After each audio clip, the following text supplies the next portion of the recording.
बिस्मिल्लाहिर्रहमानिर्रहीम, अस्सलाम वालेकुम। सोना चांदी हम क्यों लेकर रखते हैं, उससे हमें क्या फ़ायदा होता है? एक तो ये कि हमारी जो करेंसी डिवैल्यूएशन है उससे हम बच जाते हैं, सेफ हेवन होता है ये इन्फ्लेशन के अगेंस्ट। और दूसरा ये कि हम इसको डेली डेली बिजनेस भी कर सकते हैं, यानी कि हफ्तावार पूरा दिन में भी कई जगहों पे जो अपने ज्वेलर्स हैं वो सुबह या किसी टाइम लेते हैं जब सोना सस्ता होता है, और शाम तक 1,500-2,000 तोले पर निकाल कर अपना बंदोबस्त कर लेते हैं, अपनी कमाई कर लेते हैं। ये तमाम चीज़ें जो हैं उसको मॉनिटर करने के बाद गोल्ड को, गोल्ड के रेट को, गोल्ड की चाल को, गोल्ड की मूवमेंट को मॉनिटर करने के बाद ही आपको समझ आया करती हैं। उसके लिए ये होता है कि आपको इंटरनेशनल मार्केट की नो हाउ होनी चाहिए, उसका पता होना चाहिए वो बुलिश ट्रेंड में है, वो बेयरिश ट्रेंड में है, उस वक्त क्या आपको किस सिनेरियो में क्या करना चाहिए। तो पूरी दुनिया में इस वक्त कुछ हालात ऐसे हैं कि इन्फ्लेशन पूरी दुनिया में बढ़ रही है। हालात जो मुआशी हैं पूरी दुनिया के ख़राब हो रहे हैं, और फिर आपको पता है कि इसराइल भी बड़ी सख्त टेंशन में आ गया है।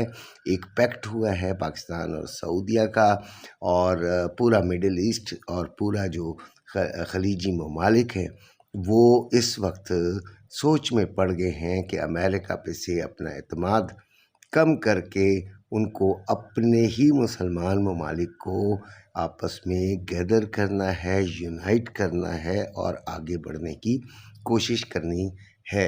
यानी इसराइल पर ज़रा सी गज़ंद आती है तो वो अमेरिका के ऊपर भी आती है, और जिससे एक बूम सा आता है तमाम मार्केट पे, और गोल्ड तो फ़ौरन जंप करता है ज़रा सा भी कोई डॉलर के अगेंस्ट बात हो, ठीक है। और ये तमाम चीज़ें डॉलर के अगेंस्ट हो रही हैं, जो पूरी दुनिया में मसाइल चल रहे हैं उससे डॉलर पे बेइंतहा नेगेटिव असर पड़ रहा है और गोल्ड बढ़ने की तरफ जा रहा है। अब आते हैं हम टेक्निकल बातों पर, जो कि टेक्निकल है सोने का भी और चांदी का भी। तो सबसे पहले मैं आपको देता हूँ डेली चार्ट। डेली चार्ट पे हम बात करते हैं कि किस तरह की गोल्ड की मूवमेंट हो रही है। उसके बाद मैं आपको दूंगा 4 आवर का और फिर 1 घंटे का, ठीक है। अब देखते हैं जी, डेली चार्ट में देखें तो गोल्ड बुलिश नज़र आ रहा है और काफ़ी बड़ी कैंडल है। इसने रिट्रेस किया था और ज़्यादातर चांसेस मुझ समेत लोग कह रहे थे, एनालिसिस्ट कह रहे थे कि नीचे जाएगा, और नीचे गया भी। एक दफ़ा जो गोल्ड होल्डर्स थे उनके पैरों के नीचे से ज़मीन निकलती हुई नज़र आई, और हम भी इसी उसमें थे। और हमारी ख़रीदारी जो होनी थी वो हम 35-50 से नीचे जाकर हम सोचते 50% हमने गोल्ड रखा हुआ है, जबकि 50% हम कैश में हैं। लेकिन गोल्ड का जो डेली चार्ट है वो बता रहा है कि गोल्ड बुलिश है।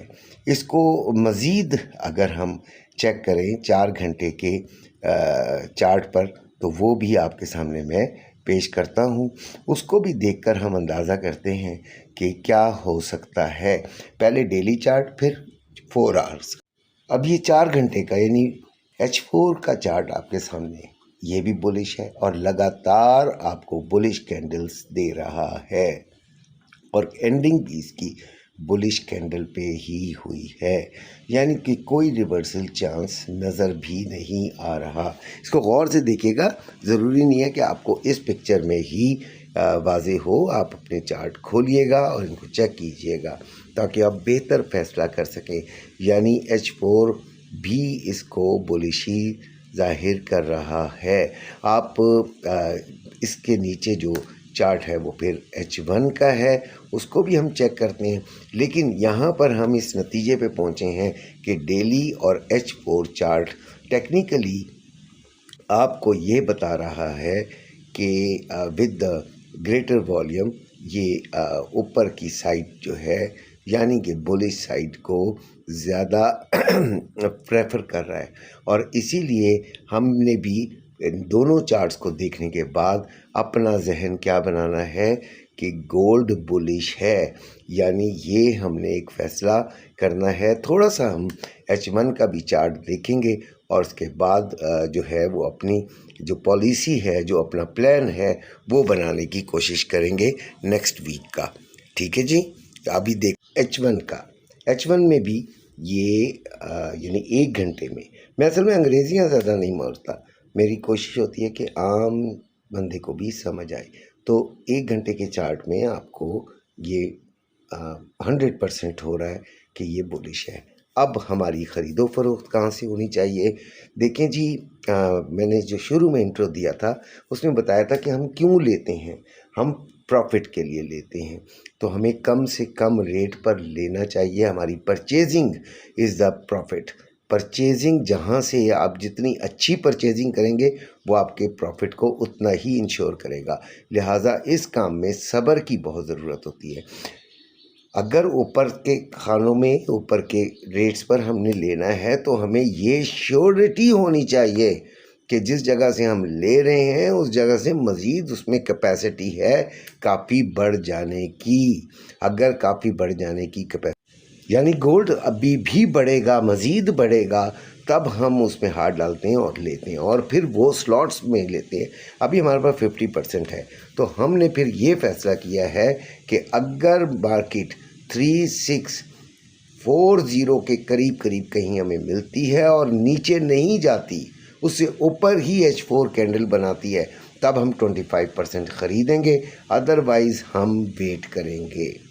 ठीक है, हम 50% में इंजॉय करेंगे, कोई बात नहीं। और फिर अगर ये 37 के ऊपर 3700 के ऊपर H4 बनाती है, तब भी हम थोड़ा सा पैसे मज़ीद डालेंगे ना हमारे, तो तब भी हम 25% मज़ीद ले लेंगे और फिर उसे एवरेज करेंगे। यकीनन बड़ा रिस्क है, और रिस्क लेना आपकी अपनी मर्ज़ी होगी कि आप रिस्क लेते हैं या नहीं। मेरा प्रोग्राम जो है वो मैं आपको बता देता हूँ कि 3700 से ऊपर, अगर ये 3710 से ऊपर समझ लीजिए, बल्कि अगर ये H4 कैंडल बनाती है तो फिर मैं 25% अपना प्लस करने की कोशिश करूँगा। ठीक हो गया जी। और नीचे मैंने आपको बता दिया कि हमने किस तरह किस रेट पर हमने 25% लेना है। लेकिन अगर ये उससे नीचे H4 कैंडल बना लेती है तो फिर मैं 3550 का इंतज़ार करूँगा, फिर मैं लूँगा नहीं, फिर मैं 3550 का इंतज़ार करूँगा, और वहाँ पे भी सोच समझ के ही गोल्ड के अंदर घुसूँगा। क्योंकि मैंने वो लोग भी देखे हैं जो बड़े हाई रेट्स पर परचेजिंग कर लेते हैं और उसके बाद उनके लिए एक मुसीबत खड़ी हो जाती है।